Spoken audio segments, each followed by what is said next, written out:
და ვცდილობთ რომ ცერათიც არ გავწდეთ მუხლით, მეორე მაქსიმუმ ცერათთან მივიდივართ.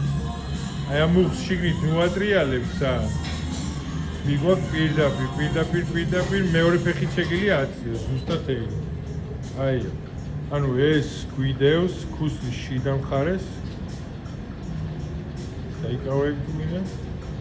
მე გადავდივართ, თაღი ვარდება, უკან გადმოვდივართ, თაღი იწევა. ოღონდ აი ეს ცერათითის ბალიში არ აწიო ზევით, უკან რომ მოდიხარ დატოვე. დატოვე ის ცერათითის ქვედა ბალიში. თვითონ ცერათითი არა, ხო მივხვდი ქვედა ნაწილი. ეცეზე მაქსიმალურად დატოვე უკან წამოსვლა. გადადი, კარგად გაწრელი, კარგად. აი, უკეთესია.